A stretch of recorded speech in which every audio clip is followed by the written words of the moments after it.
Over to you, moderator. All right, good day, everyone. I am sure that we are all glad to be here. I am Dr. Oladayo Bitoye, your moderator for today's event, and it is my pleasure to welcome you to the Administrators Hub and a series of events in commemoration of the 2025 International Administrative Professionals Week. We are excited to have you on board, and I ask you to please check the chat box for the announcements that will be displayed very shortly. Please, I would want to implore us pay rapt attention to the presentation of today because we have a distinguished facilitator that has really prepared to deliver maximally on the topic that has been placed before, and I am sure that your time will actually worth it. It is on this note that I welcome you once again, and with a loud ovation, join me as we welcome the host and the convener of the Administrators Hub for the opening remarks. Thank you. Thank you so much, Dr. Bitoye. Good day, everyone. I'm sure that in different parts of the world, we're at different times. Some are 12 noon, some 5, some afternoon, some morning, some evening. And so I want to say good day to every one of us. My name is Adjustin Falola. I'm the host convener of the Administrators Hub. And again, as it is every month, I'm very excited to welcome you to the Administrators Hub, where we have been in the midst of a week-long activity in celebration of the Administrative Professional Week. And this was kick-started on Sunday, April 20, 2025. And if you have been following us on social media and on our social media and you would have been abreast already of the lineup of programs for this week. What are we saying? We're in the Administrative Professionals Week, and we've had a lineup of events which we have been broadcasting on our social media handles since about last week. And they are all exciting programs and also educative programs. The Administrative Professionals Week, let me start with that. It's currently celebrated annually in USA, in Canada, in Hong Kong, and in Malaysia.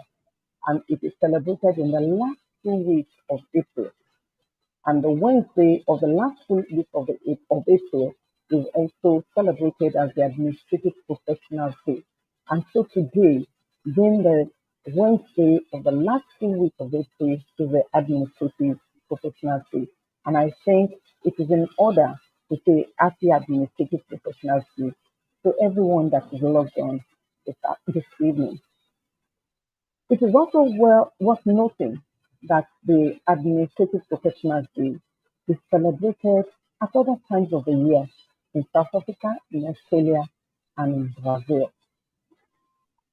Whenever it is celebrated, it is a week that is set aside to appreciate and celebrate the unquantifiable value that the administrative professionals bring to the table, emphasizing our importance to every organization.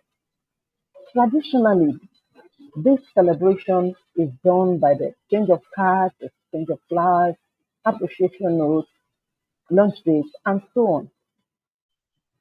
To us here in Nigeria, this is a novel idea, and I'm glad to let you know that the Administrators Hub is championing the celebration of the Administrative Professionals Week by creating awareness amongst members of the Administrators Hub.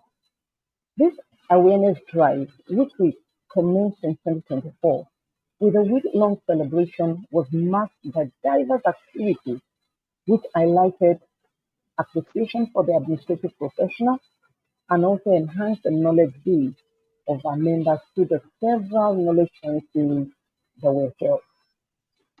We are also excited to announce that while we are holding the Administrative Professionals Week for the second year running here at the Administrators Hub this year, the appreciation celebration has extended to a few other organizations that are represented on the Administrators Hub.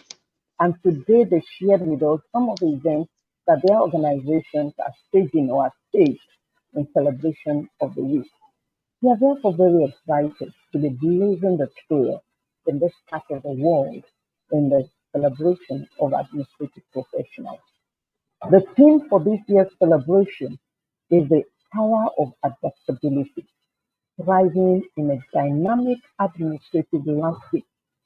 And we consider this theme very germane, noting the unpredictability of the 21st century administrative photography. We have therefore carefully curated our topic and selected the facilitators to take us through the learning adventure that we prepared for us in this season.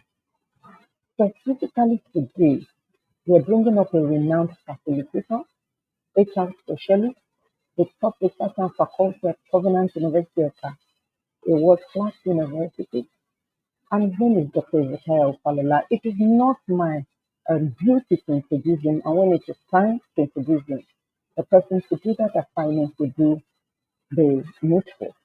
We are inviting him or bringing him up today to advance our knowledge as he shares with us on the topic emotional intelligence and ethical practices in a dynamic 21st century administrative landscape. With the current existing workplace demographics of the 21st century, cutting across generations, gender, abilities, and inabilities, orientations, and so on, emotional intelligence and adaptability become very germane skills to learn when driving alignment with ethical practices. Hence the topic that we are chosen for this evening. I rest assured that Dr. Falola is the right resource person to take us through this topic. And so we ask that every one of you just take back, get ready for this knowledge flight that I'm sure will transform your knowledge base. It is on this note that I again welcome every one of us to today's knowledge sharing series in celebration of the 2025 Administrative Professionals Week and Day, the first in our series of knowledge sharing. And I want to wish every one of us here today happy Administrative Professionals Day. Like I sent earlier on to us, we thrive, we are the heartbeat of our organization, and it's great and great for us to be here. Welcome and God bless. Thank you so much. Over to you, Mr. Moderator. Thank you very much, the host and the convener of the Administrators Hub, for the brilliant opening remarks. On our program of events this day, it's time for the introduction of the facilitator. And I am glad to welcome Mrs. Olabode to take up that assignment. Thank you. Good afternoon, everyone. Good afternoon, professionals. Good afternoon, all administrators on this call this afternoon. I'm excited to be part of this and I'm excited to take this assignment. I have the privilege to introduce to us Dr. Hezekiah O. Falola. Dr. Hezekiah O. Falola is a seasoned academic and administrator with a solid background in human resources management. He holds a bachelor's, master's, and PhD in human resource management and began his professional career at Gateway Holdings Limited, the investment arm of the Ogun State government, as a human resources officer.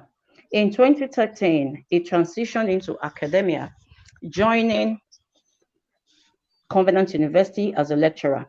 Through dedication and academic excellence, he rose to the rank of senior lecturer in 2021. With a passion for knowledge dissemination and capacity building, Dr. Falola has participated in numerous local and international conferences and seminars in human resource management, human capital development, management, and leadership. He is an active member of the Chartered Institute of Personnel Management of Nigeria, CIPM, and a fellow of the Chartered Institute of Administration, FCIA. As a prolific scholar, Dr. Falola has authored and co-authored over 120 publications in reputable international journals within the field of human resource management.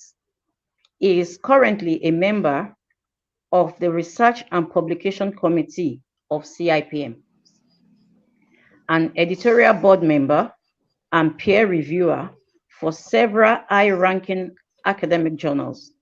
In recognition of his interdisciplinary contributions, he was named one of Nigeria's top 10 interdisciplinary management researchers in 2018. Can we applaud him? Dr. Falola currently serves as the sub-dean of the School of Postgraduate Studies at Covenant University, a role that he has underscores his strong administrative capabilities. In this capacity, he contributes significantly to postgraduate policy formulation, academic program oversight, and student mentorship. His administrative acumen is complemented by outstanding leadership, communication, consultative, and organizational skill. Driven by a passion for academic excellence, Dr. Falola is recognized for his reliability, professionalism, and positive can-do attitude. He continues to be a rising star in academia, combining scholarly rigor with strategic leadership to foster institutional growth and innovation. It is on this note that I welcome to the podium Dr. Falola to take us. Thank you. Can we give him a round of applause? I'm sure Let's that those that move are also ahead. connected can also do that on the chat box. Yes, yes, yes, yes, yes. You're welcome, Thank sir. you. We welcome you. Thank you very, very much. I want to sincerely appreciate the organizers of this program. And I also want to appreciate everyone on this call. Please permit me at this point to wish all our administrators happy International Administrative Professionals Day. And I wish every one of us a good success in this year, International Administrative Professional Day. Let me also stand on the already established protocol because I know that we are time bound and I don't want to waste our time for the introduction and all of that. Yes, let me try to share my screen. I wouldn't know if we can all see it. Can we see it? Can we see my screen? Not yet, sir. Okay, let me do that again. Oh,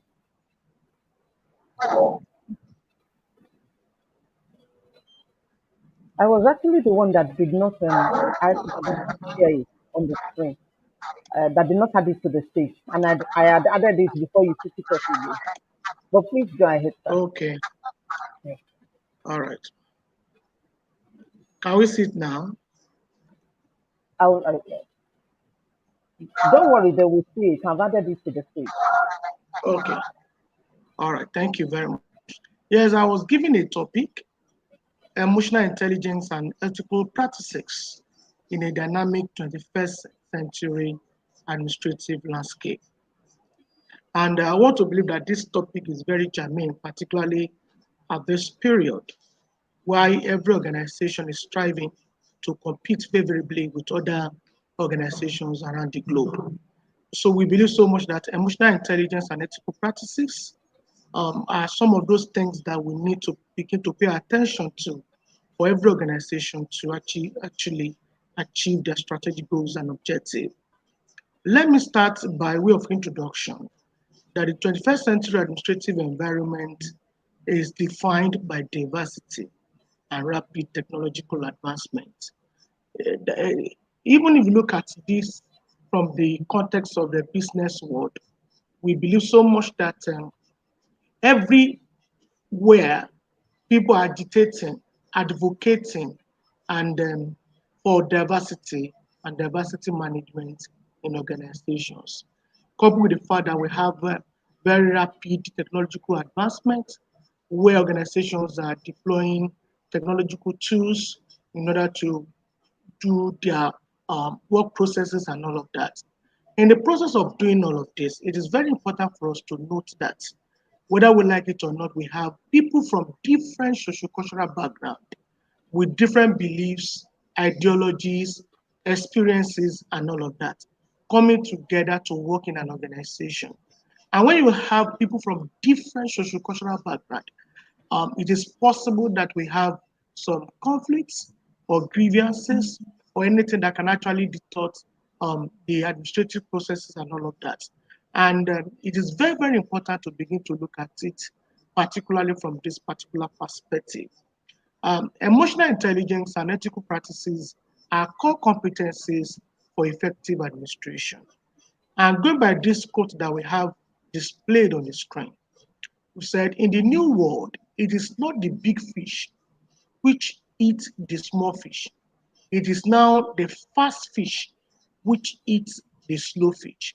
That is to tell us that as administrators, we need to begin to move with the trend of administration in the entire world. We cannot limit ourselves to where we are working currently, because I believe so much that we also need to embrace best practices across the globe. And how do we do that? We need to be smart.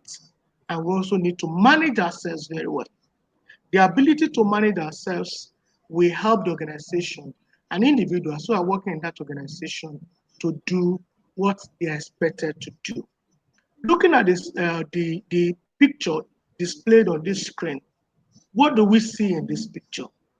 I'm sure that because it is a virtual meeting, I know that all of us, we are seeing different things from different perspectives.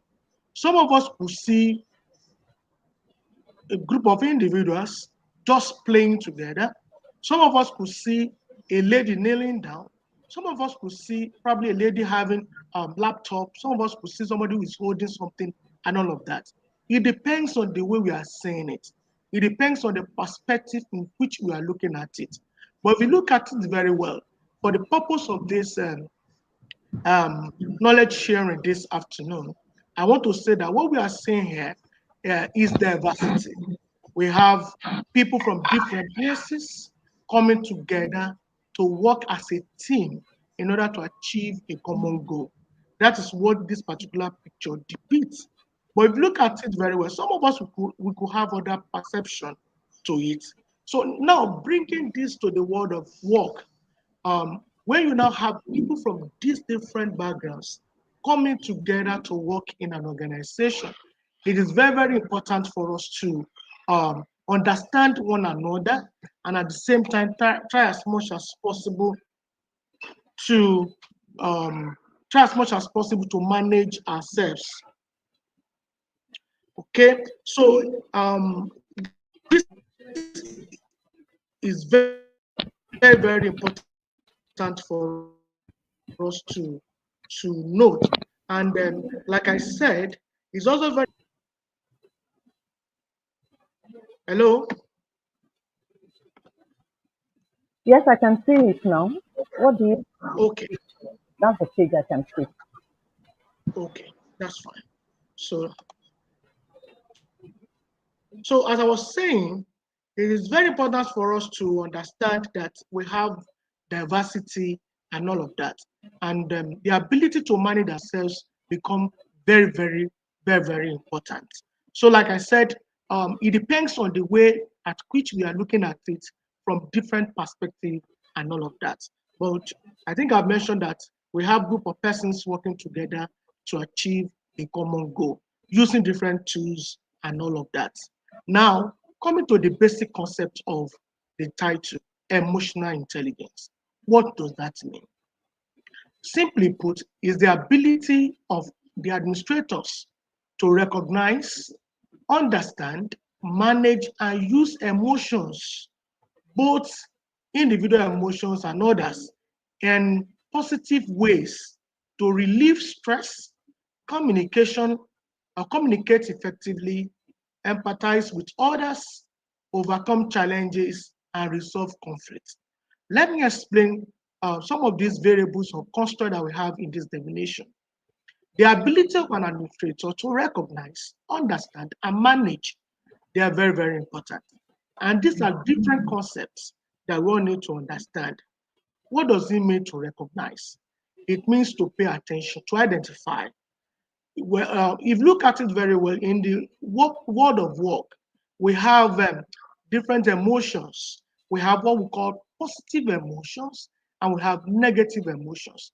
And when we're talking about positive emotions, we are talking about gratitude, we are talking about empathy, we are talking about pride. We are talking about pride in this context, the ability to boast about your job and responsibility, the ability to do it the way it is expected of you. And of course, be able to accomplish that, of course, you have a sense of pride and, of course, joy when you are happy, when you are joyful, and all of that. These are positive emotions. At the same time, we also have what we call negative emotions being displayed by employees in organizations. We have something like anger, we have fear, we have frustration, jealousy, guilt, and all of that. We have a number of them that are positive emotions and negative emotions. And as administrators, we must be able to recognize when we have positive emotions, we have negative emotions, we must be able to recognize them, understand, and manage these emotions in a positive way. Remember, the goal of every organization is to achieve their strategic goals and objectives. And if we don't have harmonious relationship in the world of work, then to accomplish that particular goal becomes challenging.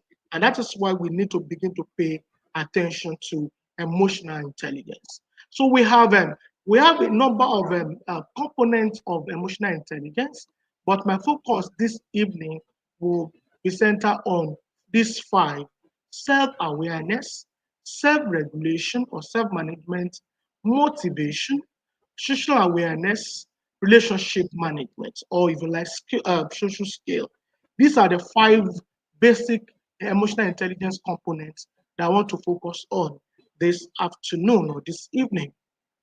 Let me start with self awareness. Every administrator must have the ability to recognize and understand his or her own emotions, be it positive emotions and or negative emotions. We must be able to understand what uh, can easily trigger your emotions to act in a certain way. And for somebody who is emotionally intelligent, such person or administrators who are emotionally intelligent must be able to um, be open to feedback without getting defensive. I know some persons, the moment they're getting unfavorable feedback, they don't feel happy about it. But somebody who is emotionally intelligent will take all of that and begin to dissect it to know those things that he or she needs to improve on for him or her to actually be emotionally intelligent. They're seeking feedbacks to grow personally and professionally. Somebody or an administrator who wants to be self-aware and emotionally intelligent must be able to seek for feedbacks from the colleagues because those are the people that will tell you those areas that you need to be improved upon and all of that. And the ability to recognize that, the ability to understand that and manage that will make such an administrator a better administrator. Understanding and reflecting upon the source of your emotions. Like I said, what can easily trigger your emotions to act in certain ways, either to act positively or to act negatively. If an administrator acts positively, that is going to increase or enhance the level of engagement, the level of performance, the level of commitment, and all of that. And that is exactly what the organizations want. Because when we have somebody who's emotionally intelligent, those are the people who are very engaged or productively engaged in the world of work. And like I said, once you are happy with what you are doing and you are not being compelled to do what is expected of you, then we can say that you're emotionally intelligent, and you can actually get the best. The organization can actually get the best from such individuals. Then okay, then the next one is taking responsibility for your own behaviors. So when somebody can open up and say, "Oh, I want to accept responsibility, regardless of what you have done, either positive or negative," the ability to take responsibility shows that somebody is actually uh, um, emotionally intelligent and all of that. So then the second one I want to focus on is self-management. Self-management, regulating one's emotions and adapting to changing circumstances with control and composure. This is also very, very important for a good administrator. When somebody is working in an organization, then the person must be able to be emotionally intelligent. And you cannot be emotionally intelligent if you don't have self-management. Self-management. Nobody is coming around to manage you, but you are trying as much as possible to manage yourselves, to manage your emotions, and also adapt to changing environment or changing circumstances that we have probably in the world of work. And how do we do that? An emotionally intelligent administrator will be able to self-regulate him or her emotions and manage mood. Yes, when you get to the place of work, many a times you see some things that probably might want to trigger your anger, might want to trigger so many things, but the ability to regulate, not to react in a way that is going to cause a disaster in organizations is very, very important. Like somebody said the difference between a good day and a bad day is the attitude. So in this context, I want to say that the difference between a good day and a bad day is the ability of an administrator to manage his or her emotions. Self-management, very, very important. And if you look at the second point that I have here, delaying reaction to give yourself time to think and respond rationally. So when something happens in an organization or somebody wants to react to a particular situation in an organization, the best thing to do is to delay a little bit before reacting, before saying anything. And that's why if somebody is very angry, he can begin to utter words, counterproductive words that will affect the performance or the productivity of employees working around that particular administrator. So it's very, very important for a good administrator not to react immediately. At least allow the anger to go down before responding. And the response at that time will be very, very rational rather than just putting up ways that are counterproductive. Then a good administrator must also, in the process of self-management, be able to be adaptable to change. Change is inevitable in any organization. Change is very, very inevitable. We might have organizations that might want to say that they want to do restructuring. And in the process of doing restructuring, they might begin to probably collapse some responsibility or offices, merging them together, and all of that. So the ability to cope with those changes is also very, very important. If an individual and administrator begin to say that it is not possible, I cannot do it, I cannot do all of that, then it means that the person is actually trying to play down on the capability or distinctive competences that the person has actually possessed all these years. So it's very, very important to know when to say yes and when to say no. Prioritizing mental health and self-care is also very important. You should know your boundaries, particularly when it comes to mental health and self-care. It is very, very important. Somebody who is emotionally intelligent will know when to rest. Somebody who is emotionally intelligent will know when to walk, will know when to move around, and all of that. So then it's very, very important that we also do that as a good administrator. Then demonstrating patience is also very good when it comes to self-management. Like I said, when I was just trying to explain delaying reactions to give yourself time is very, very important. I remember sometimes ago when I was working in a particular office, and then my head of department was very, very tough. and you don't just go to his office anyhow. Then we should try as much as possible to understand individual differences in an organization. Once we're able to identify individual differences, you know what A likes or what he hates and all of that. We'll try as much as possible to professionally manage all of that. And the ability to do that will help us to live harmoniously in a very harmonious relationship in that organization. No organization will be able to achieve that goals without harmonious relationship in the world of work. So then the next one I want to talk about is social awareness. Social awareness. Accurately reading emotional signs, and understanding the needs and concerns of others. So emotional intelligence does not only talk about individuals, an individual employee. Rather, it also take into cognizance other employees or other workers or other administrators who are actually working in the same office or within that particular organization. The emotionally intelligent administrator should be able to adequately read emotional signs. And what do I mean by emotional signs? If you look at some of the points that I listed, being attentive to non-verbal signals. People many times might not want to talk verbally, but they are through their signs, through their signals, and all of that, you can actually depict what they are trying to say. This is also very important.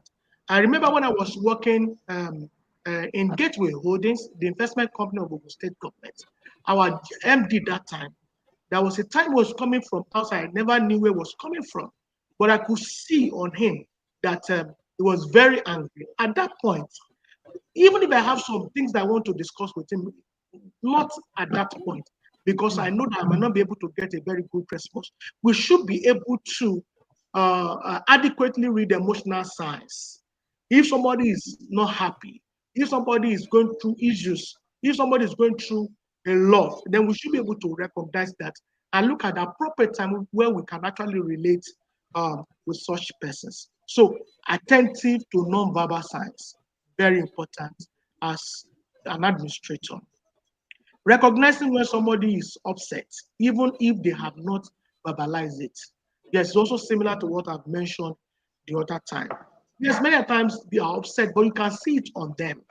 And you know that this person is upset, and there's no point going to that person or discussing anything at that point. You allow that thing to calm down before you now begin to interact with such persons.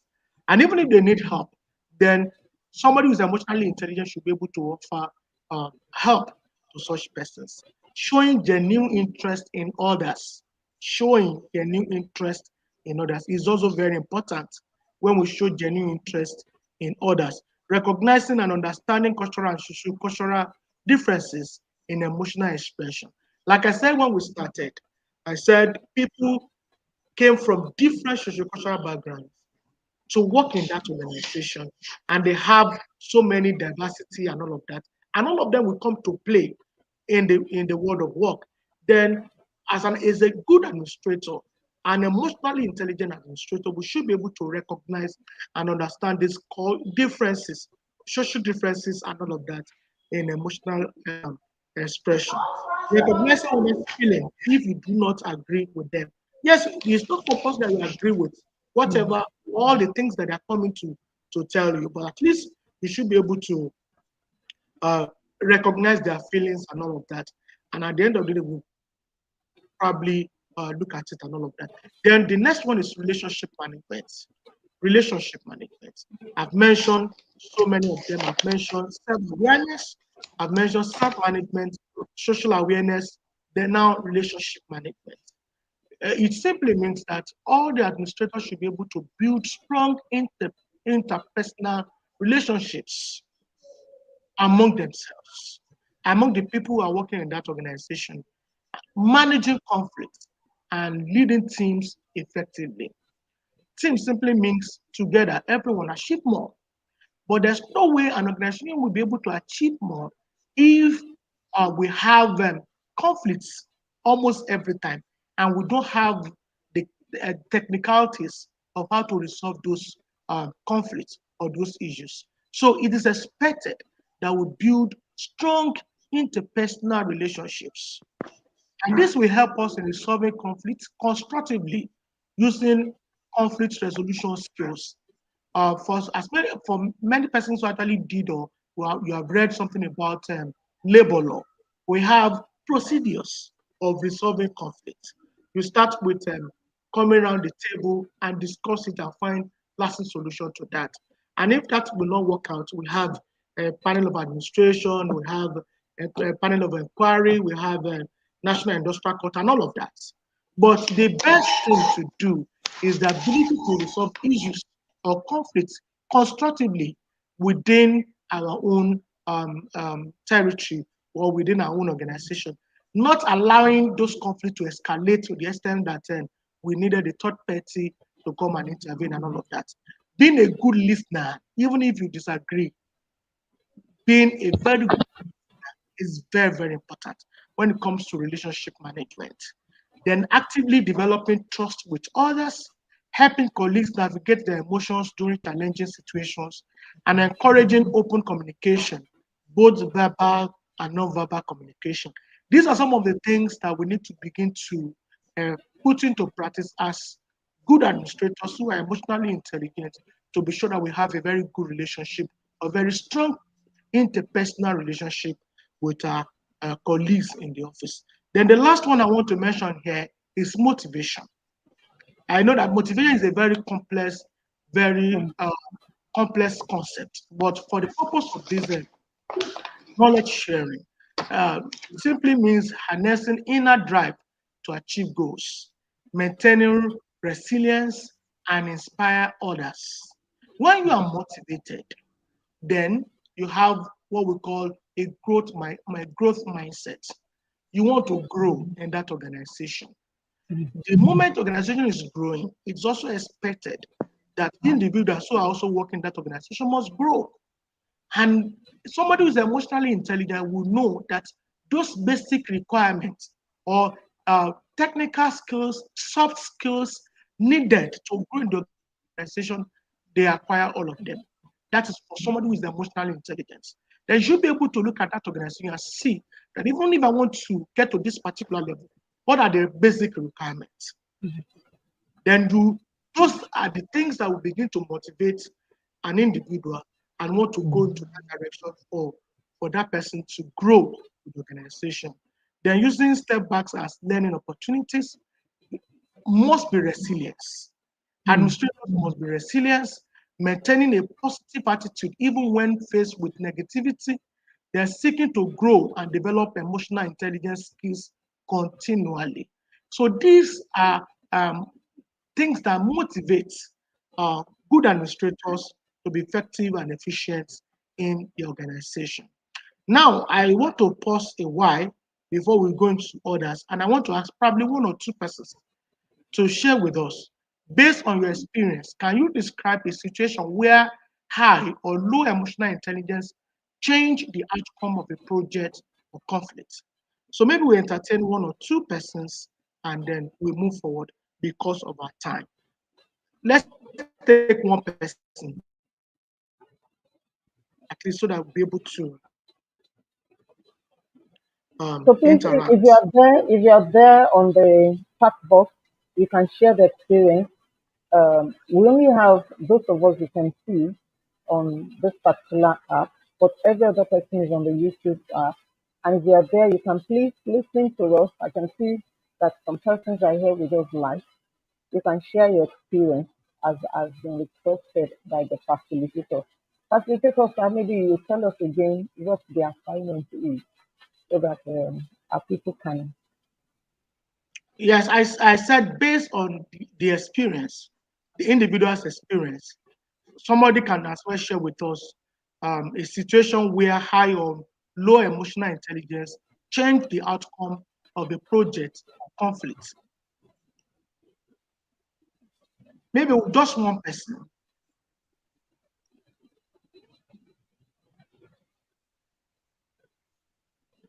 Do we have anyone? We have not seen anything on the chat box, so maybe Yes. we can continue. And but if it comes up, I'll let you know, sir. All right, ma'am. Well, if you don't have anybody, maybe at the end of the lecture, probably I will also share my own experience so Thank that you so much. we can. So I have a case study here to buttress whatever we want to discuss, particularly when it comes to emotional intelligence. At XYZ University in the United Kingdom, rapid digitalization, international competition, and declining enrollment have forced a painful restructuring of the administrative and academic units of that university. Budgets have been slashed, roles are being consolidated, and jobs are on the line. Dr. Victoria Peter, a respected deputy registrar, known for the efficiency, is placed in charge of the restructuring committee. She is expected to cut 30% of administrative staff within 2 months while keeping operations running smoothly. At an emergency general meeting, the Vice Chancellor delivers a vague update. Tensions rise. Whispers fill the room. The atmosphere is thick with fear. Suddenly, Mary, a single mother of three and long-serving admin officer, stands up, tears streaming down her face. Her voice trembles. And he said to Dr. Victoria, "You speak of systems and strategy, but what about our children, our dignity? You have never for once asked us how we are coping. Is this university about people or profits?" The room falls silent. A few people started clapping, others nodded quietly. Some cried. All eyes turned to Dr. Victoria Peter. So if you find yourself in this situation, how do we address this? Because this requires an emotional intelligence approach to address this. This is a university that have been going through restructuring. But in the process of this restructuring, they still want to lay off about 30% of our administrative staff within the next 2 months. Mm. So if you have this situation, if you are Dr. Victoria Peter, what will you do in this case? If you have somebody that wants to respond, we'll so much appreciate that. Then if not, then I'll go with what I have here. Do you have anybody that want to attempt this? Okay, if they come up with anything, we'll let you know, sir. Okay.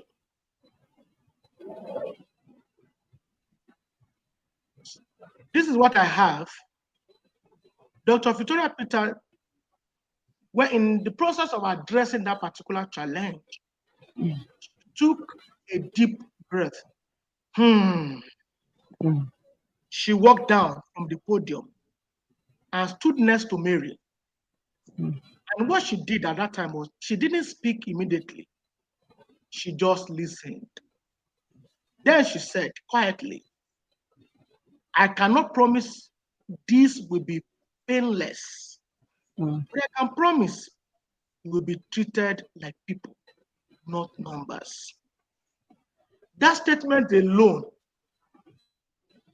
is enough at least to calm those people down, and at the same time trying as much as possible to assure them that in the process of implementing all of this, we are not going to treat people badly, but we are going to treat people like people. Mm. And part of the things that she did at that time was to set up a joint restructuring dialogue team that included junior staff, so that every one of them will have sense of belonging. And whatever they agreed at that meeting will be very, very fair to everyone. But the moment the junior staff perceive that it is only those who are at the top that are making decisions concerning issues that affect all of them, of course, issues will start coming up and all of that. Of course, another thing that she did was to pause all terminations until after a transparent role audit. And when you do transparent role audit, it will be very obvious for everyone. Even at the end of the day, if somebody is asked to leave, the person will know that they have done due diligence to the assignment, then advocated to reallocate funds to support those layoffs with transition package and career workshops and all of that, trying to bring succor to persons who are actually affected or who have been affected by that decision and all of that. So when we are dealing with this kind of situation, we need to be emotionally intelligent. We don't need to begin to play with people's emotions. When we play with people's emotions, then it can destroy things. So many of them can even destroy companies' property that are in their cares and all of that. But when we treat it in a very, very emotionally intelligent way, then yes, people will talk, yet people will complain and all of that. But some person will begin to say that at least they did what we call due diligence and to all of that. And of course, that will bring succor to some persons who might be aggrieved by that particular act. So it's very important. So we can see so many situations around that we need to treat and with emotions. Rather than playing with people's emotion, we need to begin to see how we can actually manage. Remember when I was just trying to define or explain the concept of emotional intelligence, I said the ability to recognize, manage our emotions. So in the process of doing all of that also, we must not also work on people's emotions or play on people's emotions. Take, for example, I will give an example that happened somewhere to a friend. She applied for a job in a particular organization and she came for that interview. After the interview, they asked her, "What question do you have for the panel?" And she said, "Where should I come and resume?" And all of a sudden, an administrator replied and said, "But you are not qualified." She said, "Why?" She said, "Because your age is above the required age that we need for this particular role." And the next question she asked was that, "But you saw my CV before you invited me to come for the interview." She came all the way from Abuja to Lagos for that interview. And right there at the panel, she was told that she was not qualified because of her age. And that became a serious challenge. She broke down, started crying, and all of that. Now, why do you need to waste my resources, my money? She said she came all the way from Abuja, her flight ticket, the hotel where she lodged, and all of that. Then coming back to that organization the following morning, and the interview took place around 3 p.m. And after the interview, somebody now told her that she was not qualified. That is unprofessional. That is not professional. Even if you know that the person will not be taken, we will surely get back to you. That would have been a polite response to her question, rather than telling her to her face at that place that you are not qualified because of your age. So somebody who is emotionally intelligent, or an administrator who is emotionally intelligent, will never do that. So those are the things that we need to begin to look at, particularly when we are trying our best to ensure that we have a very harmonious, good relationship with our co-workers or colleagues in the organization. Now, how do we now recognize persons with low or no emotional intelligence? I'll just mention a few of them because of our time. Dismissing feedback or criticism defensively, it shows that you are not emotionally intelligent. Blaming others without reflection, ignoring personal biases or emotional triggers, acting out emotions without understanding them. These are some of the signs of low emotional intelligence in administrators, or that when it comes to self-awareness. Now let's look at self-management. Losing temper during meetings. This is also low emotional intelligence. Persons who are displaying temper during meetings. You see a number of them, even beating the table while the discussion of meetings are ongoing because you are not, you don't want to agree or you don't agree with the decision made at the boardroom or whatever room that the meeting actually took place. Making impulsive decisions under stress. That is also a sign of low emotional intelligence administrator. Displaying mood swings or passive aggressiveness, failing to apologize after unprofessional conduct. Yes, people are bound to make mistakes. Yes, but the ability to apologize, I'm sorry for what I've done, I don't mean that way. That is a very good professional conduct. So when errors have been made or mistakes have been made, it is good to always apologize, and that will show that the person is emotionally intelligent. When it comes to social awareness, lack of empathy, overlooking staff emotional signs when persons are already worn out, stressed, and all of that, and you are not aware of all of that, it means that you are not emotionally intelligent. Ignoring cultural sensitivity or workplace diversity, just like what I said when we started, then it means that you are not emotionally intelligent. Being tone deaf during times of crisis. You are pretending as if you are not hearing anything, pretending as if nothing is happening. That means you are not emotionally intelligent. Okay. Then when it comes to relationship management, micromanaging staff without trust. You are just micromanaging. It means that you are not emotionally intelligent. Showing favoritism or engaging in office politics, failing to mediate or resolving conflicts fairly. These are some of the signs that shows that we are not emotionally intelligent. So it is very important for us to begin to pay attention to these signs because every administrator, because we work directly with people, we interact with people almost every time, every day, and that is what makes our job to be unique. And like I said, we have persons from different backgrounds. They can be misbehave at any point in time. How do we attend to all of that? Even in the place of work, how do we attend to all of that? These are some of the things that we need to begin to pay attention to when it comes to emotional intelligence and all of that. Okay, then we might not have time to do this exercise. I'm going to please share with us your experience on any of these issues of behaviors and actions that indicate a lack of emotional intelligence in administrators. But time might not permit us to do all of that. The importance of emotional intelligence in administration, it helps to build trust and collaboration. It's when people can actually come together to collaborate. That is when you can have a very good um, productive behavior, or even organization being able to record more success and all of that.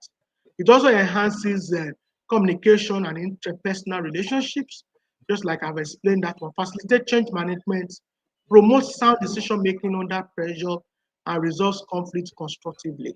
These are some of the importance of employee emotional intelligence in administration. Okay, now before we now bring the two together, let's look at ethical practices.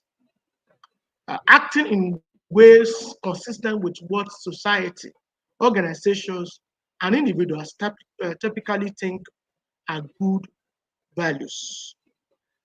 Ethical practices are the application of moral principles, values, and standards of behavior that guides individuals and organizations in making fair, honest, and responsible decisions.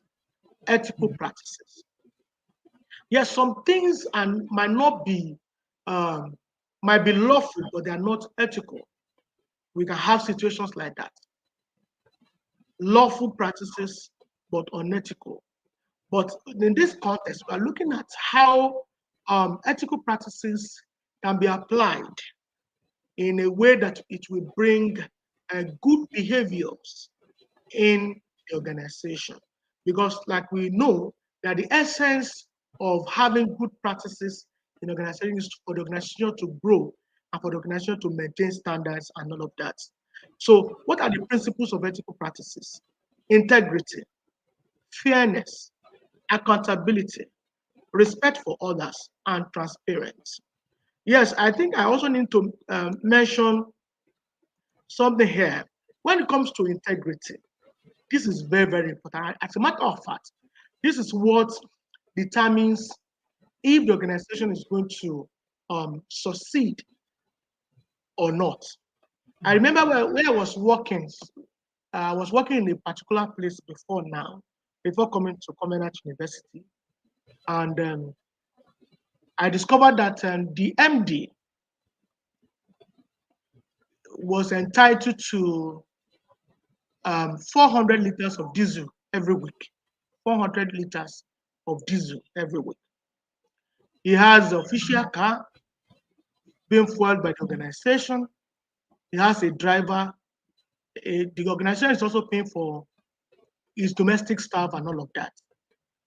But at the same time, anytime he wants to travel, personal trips, he also use company resources to do all of that. And if you look at it very well, it means that it shows that he's using the organizational resources for his own personal trip and all of that.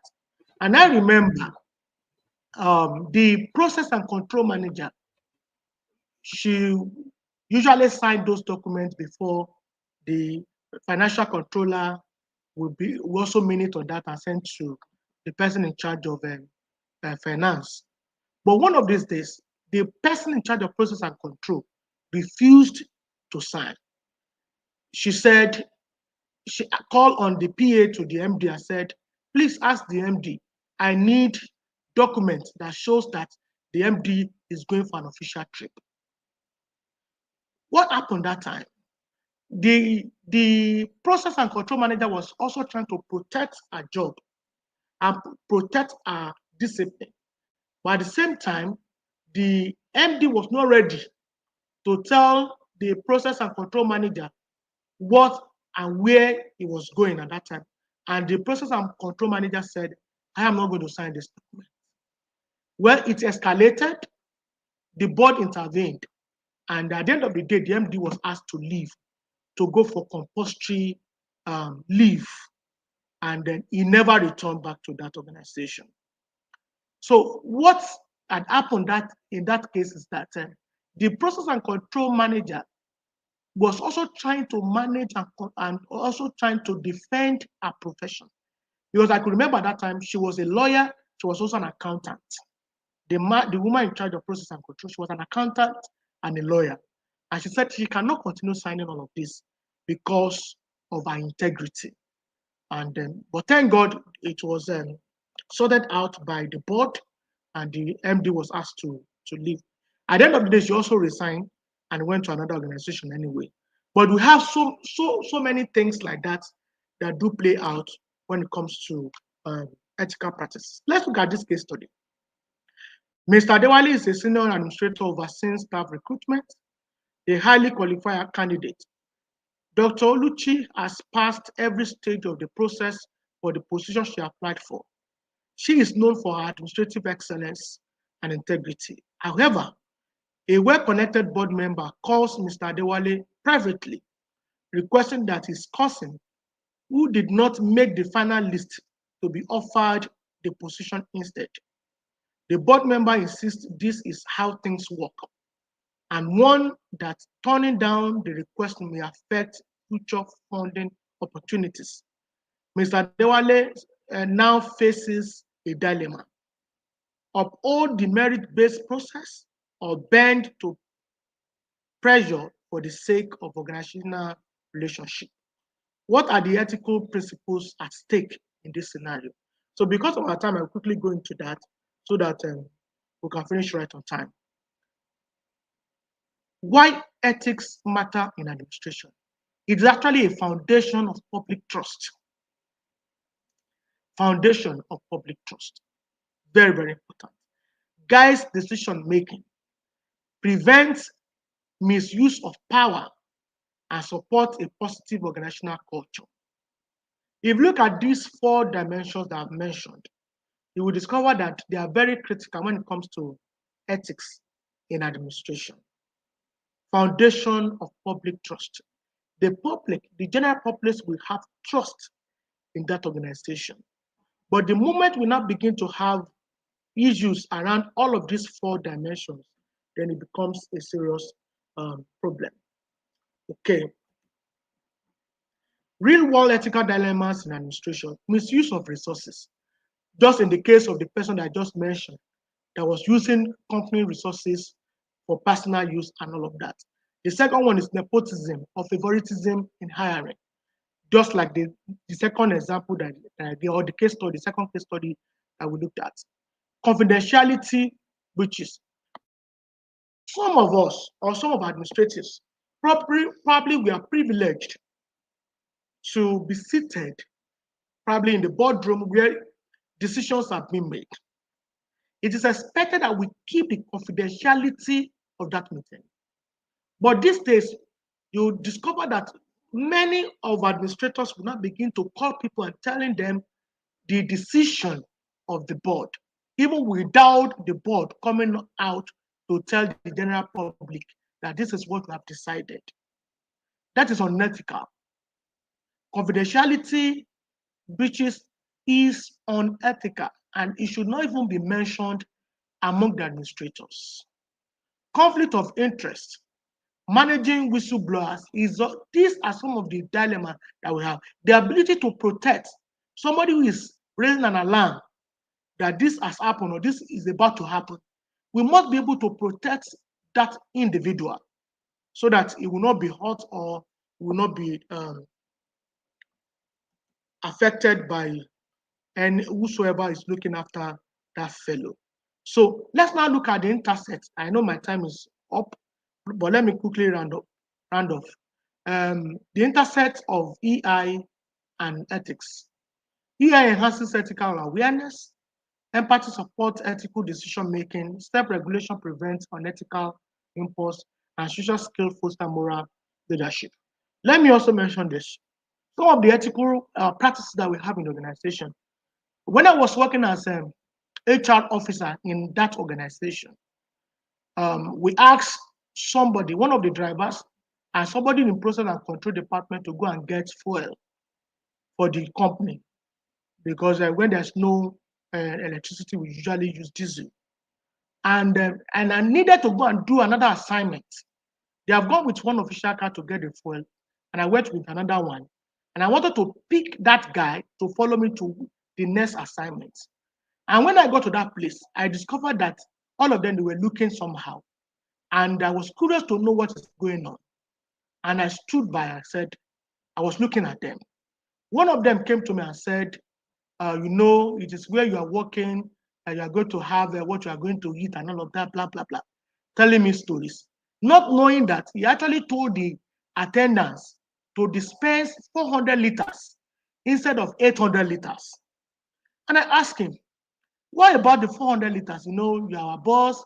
We are going to give you 50% of that money, and they are going to share the remaining 50%. I said, you must be very, very stupid for saying that. And I said, if you love yourself, you better ask the attendants to dispense 800 liters, or else I'm going to the office and I will report to you. And the 3 of them started begging and all of that. I just gave them last one. I said, this is a warning to you. Don't ever, ever do that again. And I thought that would be the end. But unfortunately, they also continued, not knowing that they have somebody in the process and control unit who was actually backing them up. And they were actually giving him returns. And they have been doing that for years. And I went to meet that person and said, what you are doing is unethical and it's not good. Because one day, whether you like it or not, it will be revealed.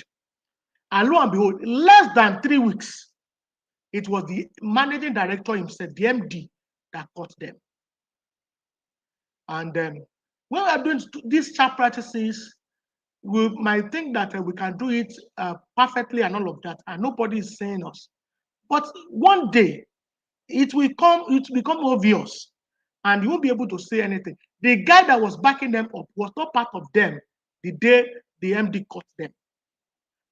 But when they started the investigation, they mentioned them. And all of a sudden, I just remember that day that I went to meet with them, wanted to pick one out of them, that they actually offered me that particular evil money. I said I'm going to get 50% of 400 liters and all of that. They will have also mentioned my name. But what happened at the end of the day? They released all of them at the end of the day, because they now discovered that they have been doing that over and over again, including the person who was backing them up. So those are the chat practices that we have, or some of the chat practices that we have in the organization today. All drivers that we willfully damage something in the car just because they want to gain something from there. As administrators, we need to begin to ask questions. And we also need to begin to come up with policies or things that will help to mitigate those acts. Now, when that happened, and we asked the driver to take the car to the mechanic, the company mechanic, the mechanic said he was going to take 200,000. For what? But during the interrogation with the mechanic, I was told that that particular thing that was damaged in that car was done intentionally. And of course, what happened to the driver? He was sacked. So, I remember in that organization, we now came up with a policy that if you're a driver and you don't do anything aside from servicing in that car more than 2 times in a year, you also get allowance.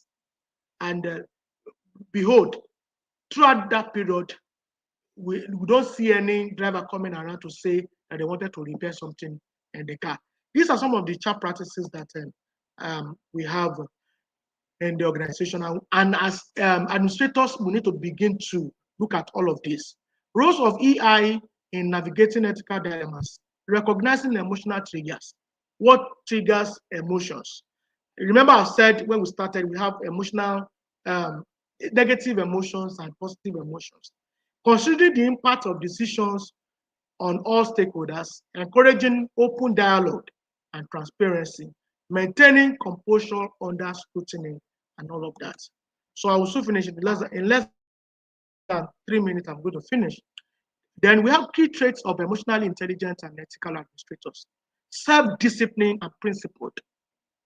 This, please pay attention to this 4. Self-discipline. Supposing I was not disciplined when they offer me that kind of money, probably I would have been in trouble today. But because I said no, I cannot take that, it was rejected, and then I was not having any issue before leaving that organization. Then compassionate yet firm. Yes, you can be very, very compassionate, but at the same time, you must not lose the grip of your assignment. Adaptable and culturally sensitive, trying to manage diversity in the organization. Courageous in standing by ethical values. Standing by ethical values. These are some of the things that we need to begin to do. As administrators, I want us to reflect on these 2 quotes. In the ever-changing landscape of leadership, ethical practices are the anchor, and emotional intelligence is the compass that ensures we navigate with integrity and authenticity. Emotional intelligence fosters ethical leadership because it allows leaders to connect with their teams, understand their needs, and make decisions that are fair, compassionate, and respectful. On that note, I want to say thank you for listening. Wow. Thank you very much. Please, can we give Dr. Falola a round of applause for that brilliant presentation?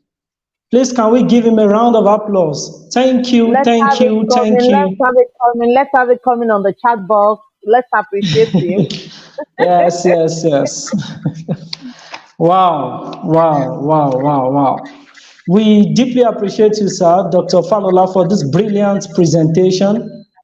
Thank you I very much, sir. am yes, I am optimistic that the knowledge garnered from this presentation will actually be useful to administrators in our various workplaces. Well, to Participants, we've listened to Dr. Hezekiah Falola on the topic emotional intelligence and ethical practices in a dynamic 21st century administrative landscape.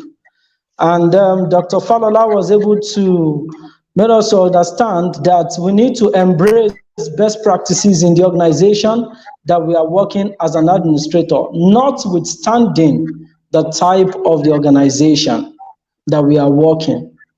Hence, he admonished that we should embrace emotional intelligence and ethical practices. In his presentation, he defined emotional intelligence and he made known that we should understand that we have positive and negative emotions. He said, for the positive emotions, we have empathy, joy, pride, and others, while for negative emotions, we have anger, jealousy, frustrations, etc. Also, in his presentation, he made us to understand that we have 5 components of emotional intelligence, that is probably streamlined it in line with his presentation. And the 5 components of emotional intelligence are self-awareness, 2, self-management, 3, social awareness, 4, relationship management, and 5, motivation. And very interesting, the facilitator gave a case study which I believe would help us to handle critical issues as well as sensitive decisions in our workplace using emotional intelligence. Thank you very much for that case study. I strongly believe that quite a number of us, if not all, will actually gained something from that and will help our decisions going forward in our workplace. Also, our facilitator talked about the signs of low emotional intelligence. He made mention of diminishing feedback or criticism, made mention of diminishing feedback or criticism defensively. He made mention of blaming others, also losing temper during meetings. Also, he made mention of making impulsive decisions under duress, failure to apologize after unprofessional conduct, overlooking staff emotional signs, and so on. Because of our time, let me quickly talk about the issue of ethical practices that our facilitator spoke about. He noted that ethical practices are applications of moral principles, values that guides organizations to make fair and right decisions.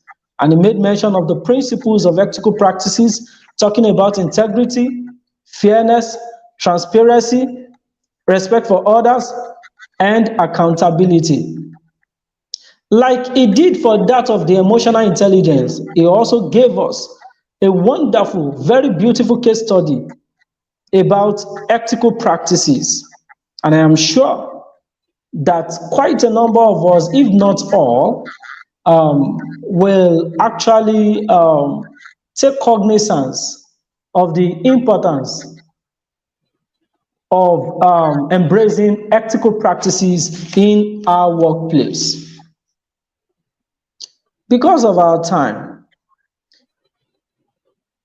let me just talk about the intersects of emotional intelligence and ethics that our wonderful facilitator made mention of.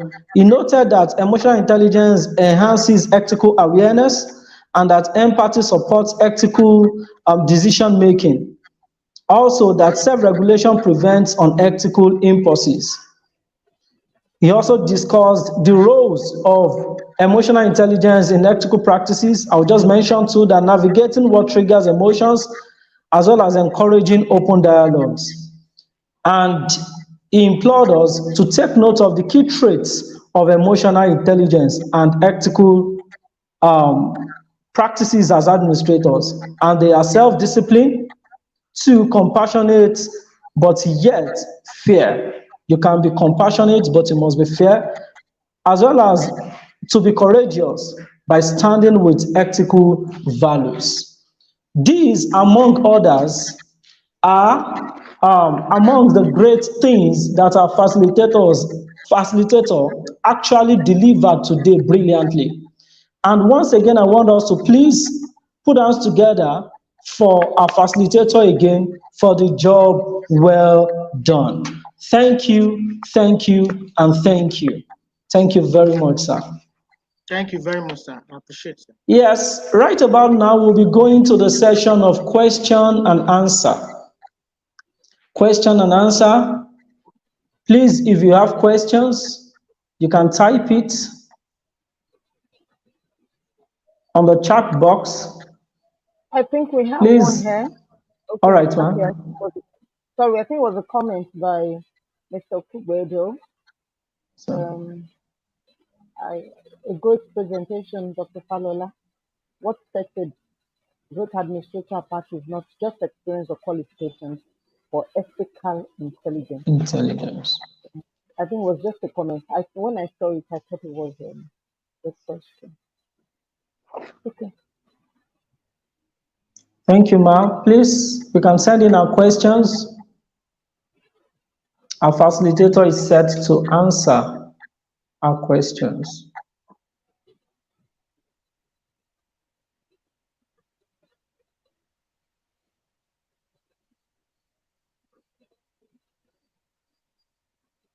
Probably we can give 1 or 2 minutes for that.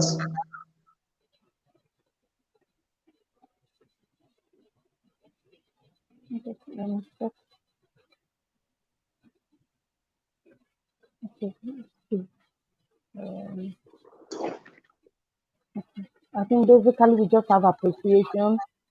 And we have Rabia Shil um, from Bayero University. Thank you very much for a very good presentation. We have Titila Folabi. She's saying thank you, sir. We have Okara John. He's also saying thank you for this expose, very laudable training. Let's see. I think basically what we have here, and I think um, the facilitator deserves to read all of this or listen to it. If there are no questions, at least let's listen to what the people have to say. The intersection between AI and ethical practice was brilliantly delivered. Kudos, sir. That intersection was awesomely delivered. Awesomely delivered.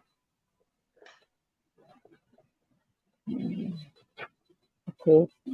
Professor Demi G. Antonia, thank you for the thought-provoking presentation, highly educative. Thank you so much, ma'am. That happens to be Dr. Fafilola's former ECG. Yeah. But it came around to give a moral support. Yes, yes. Well, I think at this moment, You- yes, you wanted to say something, sir? yeah, I wanted to say that she was my co-supervisor for my PhD, Professor Antonia Wow. Oh, Adeniji. oh, so that was also following up. Yes.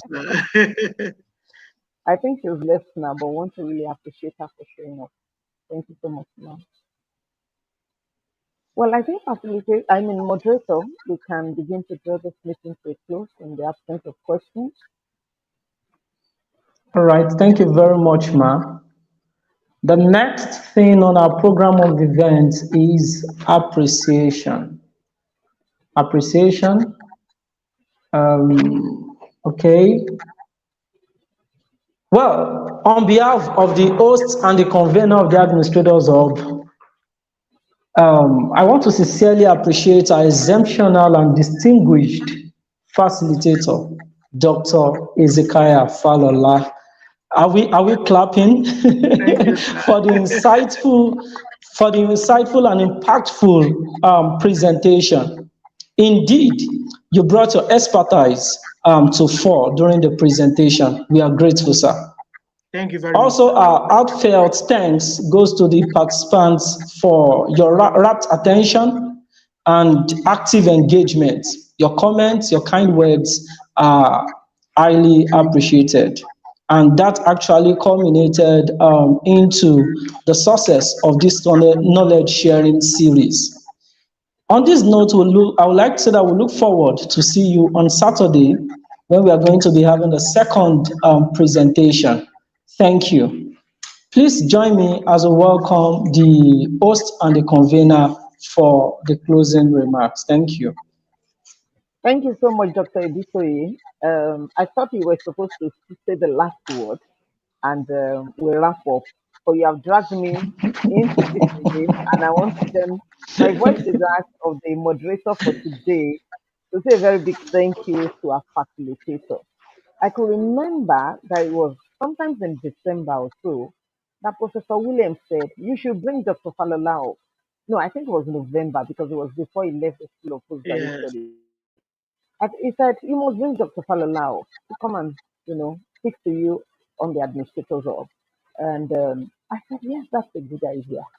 And, I began to think, since we have a calendar, a 2-year calendar already in existence, I began to think, where do we fit Dr. Falola in? And then the issues of the administrators administrative personnel day came up, week came up. I said, yes, this is the right time to bring up Dr. Falola. And he has indeed done justice. I was so excited listening to him.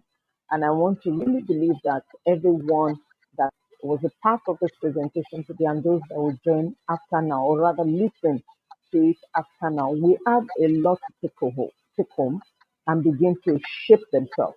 The truth is that I was taking myself through the screening of his presentation to see where I was lagging so that I can improve on myself as well. And that is what I expect everybody that will listen to this after now also to do. Because our focus, our goal is to become better persons on assignment, is to add value to the system that we work with. It's on this note that I want to again say thank you very much to everyone that made it here today and for everyone that will watch this presentation after now. We can thank our facilitator enough. So grateful to the moderator for today, Mr. Oladayo. I'm sorry, Doctor. I hope I wouldn't get fined for that. It's not easy. It's not easy to hold a PhD. Dr. Oladayo Dikoye, thank you so much for moderating. And to our own dear engineer Olabode Olaide, I called her when she comes when she joined the when she joined the presentation. I called her engineer for administrator. Engineer Olabode, we are so grateful. Thank you so much. She's been a part of the administrators of since inception, offering valuable insight and and advice on how to run the hub successfully.